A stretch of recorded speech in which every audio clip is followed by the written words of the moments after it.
Today I've got a little suitcase record player that I checked out. It works pretty good. I had to do a few things to it.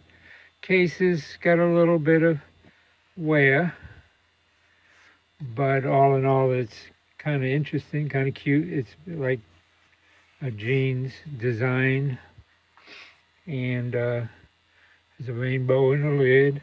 It has 45 neutral and 33, so it'll play 45 in albums. Has a built-in adapter for 45 records, and it had a few problems. When I got it, the arm was totally busted, and the cartridge was no good. The amp had to be adjusted, and I adjusted the amp and changed the electrolytic capacitors, put in new capacitors in it, and I wanted to do a short demo. So if I turn it on, and we can do a 45.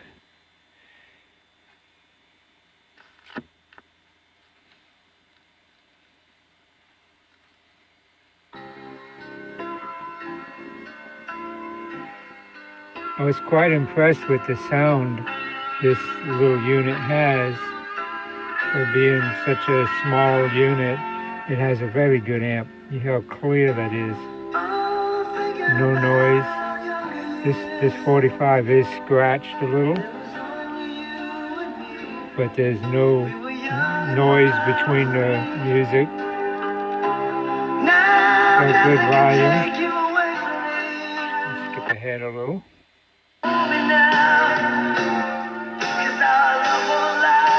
Not bad frequency response for a toy phonograph. Okay, and we'll put on something else. Can't let anything play too long because YouTube will gripe at me, and I don't want to lose my channel, so got to be careful what I play here. I'll give you an idea of another one.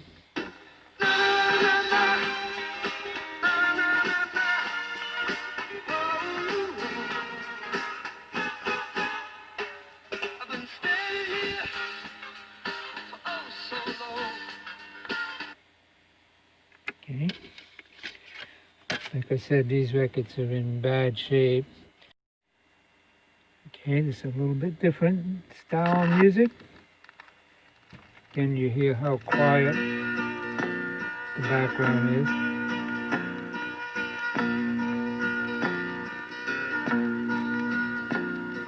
In a bar in Toledo, across from the depot, on a bar stool she took off her ring. I thought I'd get closer, so I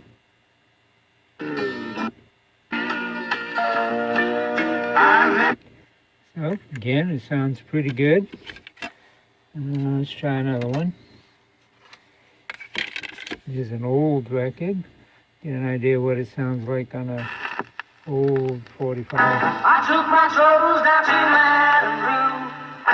You know that gypsy with the gold cap too.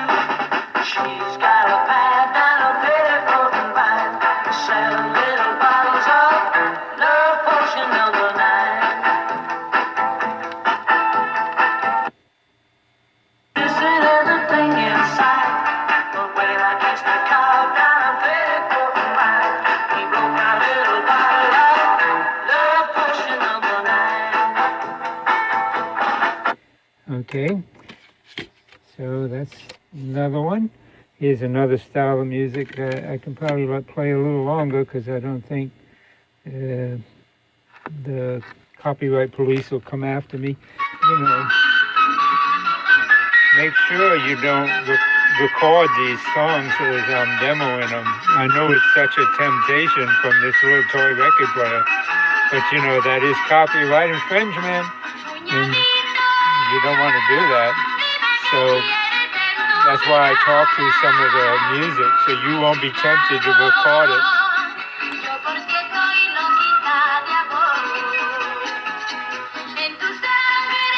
way our country needs help bad. Anyway, you can hear what it sounds like.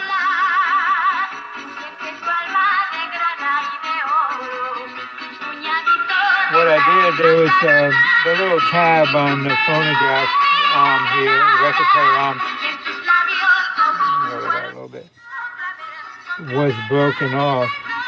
So I repaired that with put a screw through there and some nice rubber shrink wrap, so it gives you a nice good firm grip without too much problem.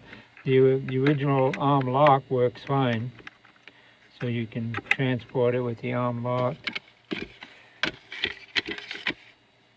I don't know which side of this is the actual considered the release. I don't even know who or what it is, but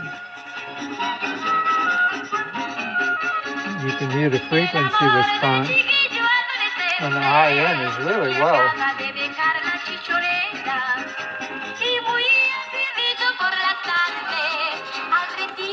Let's try another older record. You'll get to see that this phonograph even plays red records, so you're not limited by color.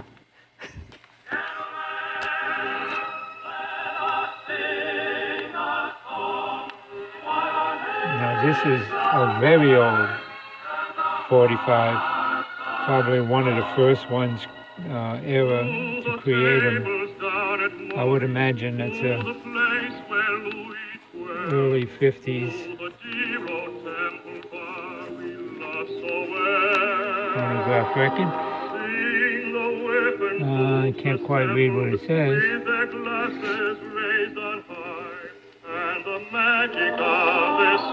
But you hear no clips and pops, and you don't hear a lot of noise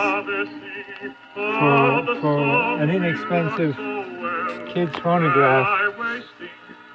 It plays pretty well. Actually, I'd say it's about as good quality as the junky Crosleys they make today. You know, the all-in-one units with the DVD and the CD-ROM and Bluetooth and all that. They're pieces of junk. And so, you know, this old child's record player was built with more quality than the modern junk you buy today.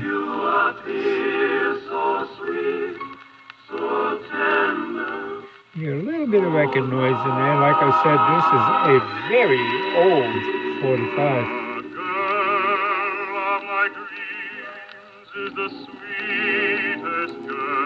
You can tell this song is going to run high on the rap chart if they were to re-release it, but probably not. Probably not a big threat since so you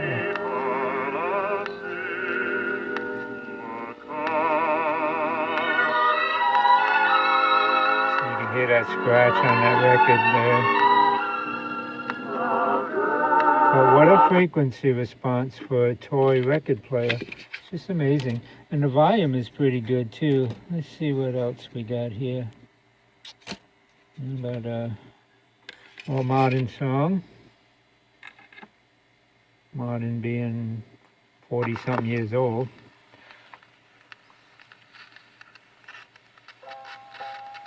I hear that noise, that's the record, obviously, because the other records didn't have it. Now the night has gone away. I'll need to go through some of these demo records and pitch them out because they're just so old. It's all up to you. That is not the record player. That is this cheapy record, which is now in the trash. Let's see if I can find another one. Ah, here's one that speaks to my heart.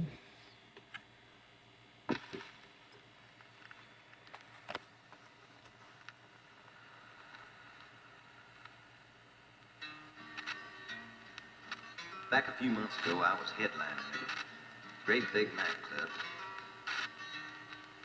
And he put me up a couple of days early. I came in a couple of days early, and they put me up at what they call...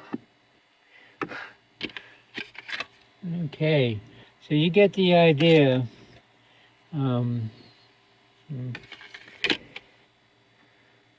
You can tell that when there's noise, it's the 45 because, so you get the idea that the record player is in good shape and plays well. It has an off control with volume, all in one.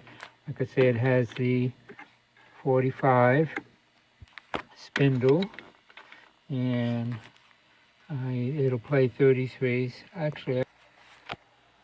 Actually, I have an old 33 here we can do a demo with. And it is old and scratched.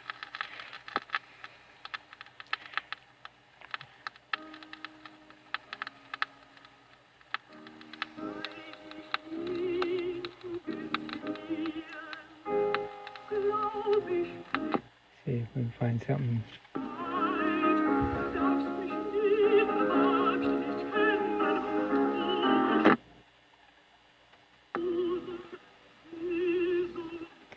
Okay, it plays it, but like with that record, who cares, right? I can't do much about it. I don't have any 33s that are worth playing in my shop here. Okay, so a little bit of what I did. I changed, like I said, I changed the capacitors, and I put a new cartridge in it, right there. And I fixed the arm here where it was broken. Also fixed it underneath where it had an issue. And so now the spring section works fine. The lock's fine. The case has wear. Now this is well, it would be considered a child's record player, but probably was more for teenagers because of the style of the cabinet and all. It's just kind of cool. But it is old, and it's cardboard, which I thought was really interesting. They made this case out of cardboard, and they wrapped it in vinyl. So there is quite a bit of staining, as you can see. It doesn't take away from it. It actually looks worse in this video than it does through the camera. It looks worse through the camera than it does actually looking at it. I took the disc off, cleaned the mechanism underneath, cleaned the motor. I took all the grease and gunk out of the motor and re-greased it, oiled and greased all the moving parts as needed. And just gave it a good overhaul, making sure it'll last another 50 years, and checked it out on my scope there and made sure that everything was okay with the amp, and the amp's doing fine. Has pretty good volume for a one-stage amplifier. And let me show you a little bit more of the case condition here.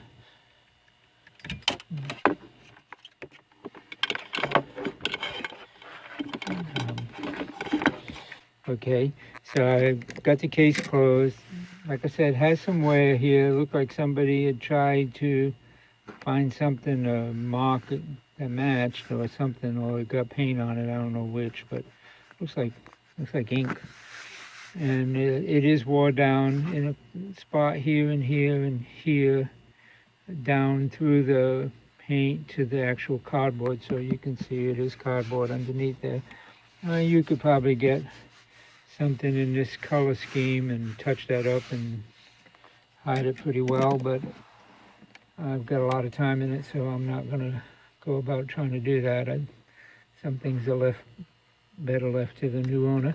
It has a carrying case that works fine, and the latch, a little bit of wear, but in good shape. The bottom, again, has some staining. That's very light, probably just from, this is the bottom, so it's sat on all kinds of surfaces in its life. It's got a little bit of a wear spot here, an indentation, and it's not bad of an indentation, it's just a wear spot there. That might come out. I could try to take that out with some, it feels like tape residue or something.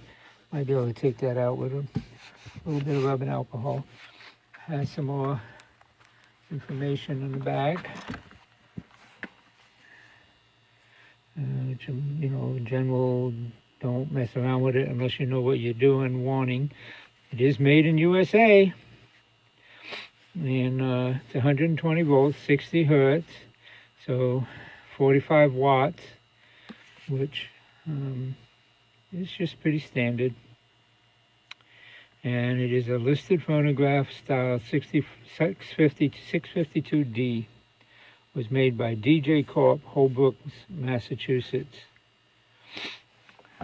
my home state. Has a screw on the side there, and another screw here on this side to hold the case together.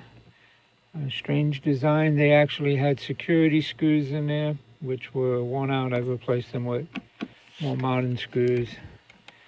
And I put one extra screw in the back here to better secure the unit, and I'll show you what I mean. When you open this, on these hinges, the weight is on this back piece of cardboard. Now, it didn't have originally a screw there, but I put it in, and that sealed this really good. It's holding it together so that it'll last a lot longer. But you see how the screws hold the inside case together. A little bit of space here and there, but that's just, you know, from age.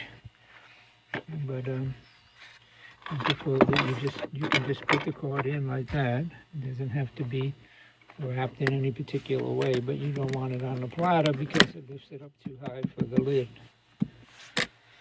Anyway, there it is.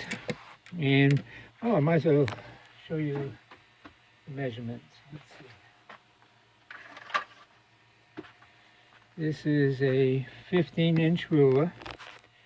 So right there you can see, I don't know if you can read the number, but it's just under 12 inches by,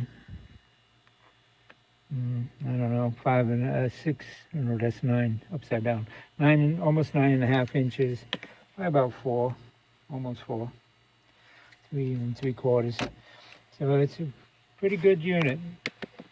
Very sturdy, good shape. Nothing wrong with the case or anything, you know. It's pretty solid. Does have wear, but case is solid. And that's it. Thank you for watching my video.